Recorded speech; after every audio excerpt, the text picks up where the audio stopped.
Imaginez un instant un pays dont la croissance économique frôle les 10%. Un pays qui signe des méga-contrats de 330 milliards de dollars pour ses infrastructures, mais où, dans le même temps, les banques n'ont littéralement plus assez de billets physiques pour payer les retraités à la fin du mois. C'est un sacré contraste, effectivement. Ah, ça, c'est un paradoxe absolu. Ouais. Et c'est la réalité de la Guinée en ce mois de mars 2026. Bienvenue dans Essentiel Express, notre exploration approfondie des enjeux complexes du moment. Aujourd'hui, on plonge au cœur d'une nation ouest-africaine en pleine ébullition, prise entre des ambitions vertigineuses et, disons, les réalités plutôt rugueuses du terrain. Tour d'horizon aujourd'hui. L'idée, c'est de décortiquer comment le pays navigue à cette fameuse intersection historique. Parce que d'un côté, on a une Guinée qui déploie une ingénierie financière complètement inédite. Absolument. Elle s'impose comme un pivot diplomatique dans une région sahélienne qui est, on le sait, très fracturée.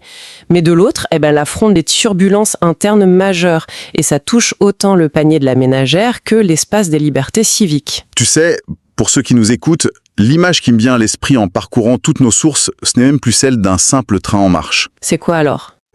C'est plutôt l'image d'un moteur surpuissant qui tourne à plein régime, mais auquel il manque encore le système de refroidissement adéquat, tu vois. La puissance brute est là, elle est indéniable, mais la surchauffe menace constamment. Alors, la grande question, c'est comment on contrôle une machine pareille ? Eh bien, le tableau de bord de ce moteur, c'est d'abord la macroéconomie. Si on regarde les projections actuelles, celles qui sont mises en avant par la ministre de l'économie, Mariama Siré Sylla, et aussi le gouverneur de la Banque centrale, Karamo Kaba, le cap est très agressif. Très agressif, oui. On parle d'une croissance ciblée à 9,5% pour l'année, avec un plancher garanti à 8%. Et tout ça en essayant de comprimer l'inflation autour de 3,5%. C'est énorme. Oui. Et le grand catalyseur derrière ces chiffres, c'est évidemment le programme Simandou 2040. Ce n'est pas juste un projet minier, c'est un maillage de plus de 120 projets d'infrastructures colossaux. On est sur un horizon d'investissement de 330 milliards de dollars. La conséquence anticipée par l'État, elle est monumentale. Il prévoit un bond de 70% des recettes minières nationales. Attends. Une augmentation de 70% des recettes minières. C'est un chiffre qui donne carrément le vertige. Mais bon, on sait très bien comment ça se passe avec les industries extractives en Afrique. Annoncer des milliards sur le papier, c'est une chose, mais faire en sorte que cet argent atterrisse réellement dans les caisses du trésor public, c'est une autre paire de manches. Comment ils font techniquement pour capter cette richesse sans qu'elle s'évapore dans des montages financiers internationaux? C'est là que ça devient fascinant. La réponse, elle se trouve dans une espèce de révolution fiscale silencieuse menée de l'intérieur. Les sources qu'on a analysées mettent vraiment en lumière le rôle d'un conseiller technique, Yacouba Kourouma. Ah oui, celui qu'on surnomme le Mozart de la fiscalité minière guinéenne? Exactement, c'est lui. Et son coup de génie, ce n'est pas d'avoir créé de nouvelles taxes. En fait, il s'est attaqué à une pratique d'optimisation bien connue, ce qu'on appelle la manipulation des prix de transfert. C'est-à-dire ? Eh bien, pendant des années, les analyses révélaient que des sociétés minières déclaraient exporter la tonne de bauxite à des prix dérisoires. Disons, entre 9 et 14 $ la tonne. Seulement ? Voilà. Sauf que la véritable valeur marchande de ce minerai sur le marché mondial tournait plutôt autour de 45 $. Donc la parade de ce conseiller a consisté à instaurer et surtout à appliquer un prix de référence strict et non négociable. Ah, c'est malin! Oui, et cette simple correction de trajectoire, ça permettrait à l'État de récupérer jusqu'à 1 milliard de dollars de manque à gagner. 1 milliard, rien que ça! Bon, pour que notre public saisisse bien la ruse de ces fameux prix de transfert, faisons une petite analogie, si tu veux bien. Je t'en prie. C'est comme si je décidais de vendre ma propre voiture à mon frère pour une somme vraiment symbolique, genre 10 000 francs guinéens. L'objectif, c'est juste d'éviter de payer la taxe de vente à l'État. Mais mon frère, lui, il prend cette même voiture et il la revend à son vrai prix sur le marché. Et c'est lui qui empoche tout le bénéfice net à l'étranger. C'est tout à fait ça. Et donc, ce que ce spécialiste de la fiscalité a imposé aux multinationales, c'est de dire en gros « stop ». La combine terminée. La voiture vaut son vrai prix dès qu'elle quitte le territoire guinéen et l'impôt sera calculé sur cette valeur réelle, peu importe la filiale à qui vous la revendez en interne. Ton analogie est redoutablement précise. Ça montre bien le mécanisme d'évasion de l'intérieur. Et en instaurant ce prix de référence, en fait, l'État guinéen passe d'une posture de simple collecteur de redevances un peu passive à celle d'un vrai régulateur souverain. C'est un changement de paradigme qui est crucial, surtout au moment où les gisements de fer de Simandou entrent en phase active. C'est clair, si ce verrou fiscal n'avait pas été posé maintenant, l'hémorragie aurait continué sur les revenus de Simandou. Absolument. Bon, d'accord. L'ingénierie financière fonctionne, l'État sécurise ses milliards, mais posons-nous la vraie question, celle qui se discute tous les jours autour d'un bon ataïa dans les quartiers. Comment cette macroéconomie brillante modifie-t-elle la géographie physique du pays et surtout le quotidien des gens ? Parce que bon, les milliards dans les livres de compte de la Banque centrale, ça ne se mange pas. C'est l'enjeu principal. Et l'impact commence à se matérialiser, notamment par des chantiers logistiques d'urgence. Si on prend le port autonome de Conakry, qui est le véritable poumon commercial du pays, il souffrait d'une congestion totalement asphyxiante. Oui, ça a toujours été un gros problème. Eh bien, les récentes opérations, qui ont été menées 24 heures sur 24, ont permis de faire chuter le nombre de containers en souffrance de 100 000 à environ 40 000. Ça représente à peu près 66% d'espace libéré. Et ça, pour le coup, c'est une donnée très technique, mais qui a un impact humain immédiat. Parce que si on ne vide pas ce port avant l'arrivée des grandes pluies, ce sont des milliers de tonnes de riz, de sucre, de denrées de première nécessité qui restent bloquées, ou pire, qui s'abîment. Tout à fait. Et ça provoque automatiquement une flambée des prix sur les étals des marchés. Donc en gros, décongestionner le port, c'est directement stabiliser le prix du bol de riz. C'est la traduction parfaite du lien entre la logistique d'État et le pouvoir d'achat. Mais la stratégie va quand même plus loin que la simple importation. Ce qui ressort des documents, c'est une volonté très claire d'éviter la fameuse maladie hollandaise, ce syndrome où un boom minier vient détruire l'agriculture locale. Ah oui, le grand classique. Exactement. Donc là, on note une injection massive de 150 millions de dollars dans les filières agricoles du fonio et des fruits. L'objectif ciblé, c'est de créer 24 000 emplois. C'est pas mal. À ça, il faut ajouter la récente inauguration de l'usine pharmaceutique Mednex à Moribaya. Et puis, un point très symbolique, c'est la relance de l'usine de thé de Macenta dans le sud. Le fameux thé de Macenta, ça rappelle des souvenirs. Oui, c'est une infrastructure historique qui se remet à produire du thé orthodoxe. Elle traite maintenant 1000 tonnes par jour et emploie près de 70 travailleurs locaux. C'est vraiment fascinant de voir cette volonté de transformer la matière première sur place. Et d'ailleurs, pendant qu'on reconstruit l'économie physique, on observe aussi des gestes forts pour cimenter la nation d'un point de vue culturel. J'ai été très marqué par ce déplacement inédit du Soso-Bala. Le balafon sacré. Oui, le balafon sacré de Niagasola, qui est vieux de 400 ans. Il a été présenté de manière assez exceptionnelle aux populations de la baie, relié comme ça à l'héritage de l'empire Manding directement au cœur du Fouta Djallon. C'est utiliser la culture comme un vrai mortier pour unifier un pays qui est en pleine mutation. C'est très vrai. La symbolique est extrêmement puissante. Parce que moderniser une nation aussi vite, ça génère inévitablement des fractures. Et ces initiatives culturelles, elles servent un peu d'amortisseurs sociaux. Justement, parlons-en de ces fractures, il faut vraiment qu'on aborde le grand paradoxe que j'évoquais en introduction. On a une croissance affichée à plus de 8%, des recettes fiscales optimisées, des chantiers un peu partout, et pourtant, le mouvement syndical crie au secours face à une crise de liquidité bancaire d'une sévérité inouïe. C'est le grand point noir actuel. Mais oui, les travailleurs, les retraités, ils font la queue devant les banques qui n'ont littéralement plus de cash à distribuer. Le gouvernement a même dû injecter près de 1000 milliards de francs guinéens en urgence et ils ont dû supplier publiquement les gens de faire circuler l'argent. Si le pays est censé être si riche, pourquoi les guichets sont-ils désespérément vides ? Ce phénomène, il illustre vraiment de manière violente la friction entre l'économie formelle et la réalité informelle.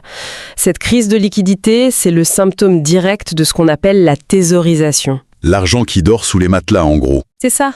Dans une économie qui reste très largement dominée par le secteur informel, une grande partie des acteurs économiques conservent les espèces en dehors des circuits officiels. Que ce soit par méfiance envers le système bancaire ou simplement par habitude culturelle, les billets sont stockés physiquement dans les maisons ou dans des coffres privés. Donc, l'État a beau s'enrichir en devises étrangères grâce au secteur minier, eh bien la monnaie locale, le franc guinéen, il ne circule plus dans les veines de l'économie de tous les jours. Le moteur tourne, pour reprendre ton image, mais lui, il ne circule pas. C'est vraiment le moteur qui surchauffe. Et d'ailleurs, cette surchauffe, on la voit aussi physiquement sur le territoire. Quand on épluche les sources, on réalise que ce développement accéléré crée des dégâts collatéraux très lourds au niveau local. Tu penses aux infrastructures ? Oui, par exemple, le drame de l'Insan, où le renversement d'un camion de bétail a coûté la vie à 2 convoyeurs, simplement parce que les routes sont en travaux constants. On voit aussi la colère des habitants à Lola, où le marigot Tigena étouffe sous la pollution liée aux nouveaux aménagements, ou encore à l'Elouma. Ah oui, l'Elouma avec le bitumage. Voilà, le récent bitumage du centre urbain a engendré un désordre total de la circulation. La transition vers la modernité, elle est très brutale pour les populations. Complètement. Et pour gérer ce qu'on pourrait appeler un chaos constructif, ça exige une administration extrêmement solide et surtout une vision politique très stabilisée. Ce qui nous amène logiquement à analyser la configuration du pouvoir en ce début d'année 2026. Où est-ce qu'on en est sur l'architecture institutionnelle censée piloter tout ça? Assad, mais le retour complet à l'ordre constitutionnel n'est pas encore totalement achevé. Oui, il manque encore des bases importantes. Voilà. Et le calendrier, c'est la prochaine grande contrainte. Les signaux actuels indiquent que des élections législatives et communales sont fortement pressenties avant le début de la saison des pluies, donc vraisemblablement en mai. Ça arrive vite, mais... Très vite. Et cette échéance électorale, elle laisse présager une refonte majeure de l'exécutif. Beaucoup s'attendent à ce que de nombreux ministres actuels quittent le gouvernement pour rejoindre de nouvelles institutions. On parle beaucoup du futur Sénat ou alors d'un redéploiement dans la diplomatie. Alors justement, en parlant de diplomatie, la Guinée est en train de jouer une partition assez fascinante sur l'échiquier sous-régional. On a noté des félicitations très appuyées d'Assimi Goïta depuis le Mali, ce qui prouve bien que Conakry maintient d'excellentes relations avec les pays de l'Alliance des États du Sahel, la fameuse AES. Mais la vraie bombe diplomatique récente, c'est la décision de la CEDEAO. Ah, ça c'est une décision qui a vraiment pris pas mal d'observateurs de cour. C'est le moins qu'on puisse dire. La CEDEAO, qui traverse une crise existentielle majeure avec la scission des pays de l'AOS, a nommé Lansana Kouyaté, ancien Premier ministre guinéen, comme négociateur en chef avec le Mali, le Burkina Faso et le Niger. Pourquoi lui ? Et surtout, pourquoi choisir un Guinéen pour tenter de recoller les morceaux de l'Afrique de l'Ouest? C'est une excellente question et ce choix, c'est tout sauf un hasard. C'est une vraie reconnaissance stratégique. Déjà, Lansana Kouyaté a un profil très hybride. Il connaît parfaitement la gestion de l'État guinéen de l'intérieur, mais il a aussi un très long parcours dans les instances diplomatiques internationales. Mais en fait, au-delà de l'homme, c'est surtout le positionnement de la Guinée qui est récompensé par la CEDEAO. Dans quel sens ? Eh bien, contrairement à d'autres pays, Conakry a su naviguer dans sa propre transition politique tout en refusant catégoriquement de fermer ses frontières ou de rompre le dialogue avec ses voisins du Sahel. Ah oui, c'est vrai qu'ils ont toujours gardé les ponts ouverts. Exactement. Donc pour la CEDEAO, confier ce mandat à un diplomate guinéen, c'est utiliser littéralement le seul pont qui tient encore debout dans la région pour essayer d'éviter une fracture définitive du bloc ouest-africain. C'est un rôle très prestigieux. Ça permet à la Guinée de se projeter comme le pacificateur régional, en plus d'être le géant économique de demain. Mais, et c'est là qu'on aborde la partie délicate de notre analyse, un État qui se veut fort à l'extérieur est inévitablement scruté sur la façon dont il traite ses propres citoyens à l'intérieur. Et c'est là que le ton change, effectivement. Radicalement, quand on tourne la page de nos sources pour regarder la situation des libertés fondamentales, le récent rapport de Reporters sans frontières fait vraiment l'effet d'une douche froide. La Guinée y chute de 25 places et se retrouve au 103e rang mondial pour la liberté de la presse. Oui, et il est vraiment impératif d'examiner ces données avec la plus grande objectivité, sans prendre parti, mais en regardant les faits.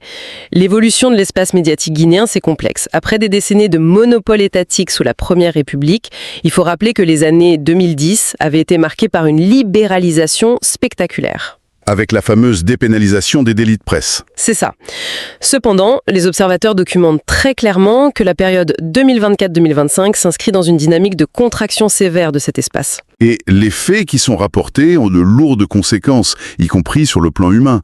On parle du retrait pur et simple des licences d'exploitation pour des médias audiovisuels historiques, comme Joma TV ou Espace FM. On a vu des coupures d'accès à Internet qui ont été justifiées sous le sceau de la sécurité nationale. Oui, et ça a un impact économique direct. Totalement. Au-delà du principe démocratique, c'est un vrai drame économique. Les sources parlent de plus de 700 emplois directs détruits dans le secteur des médias. Dans un contexte où le coût de la vie est déjà si difficile, ce sont 700 familles qui se retrouvent privées de revenus du jour au lendemain.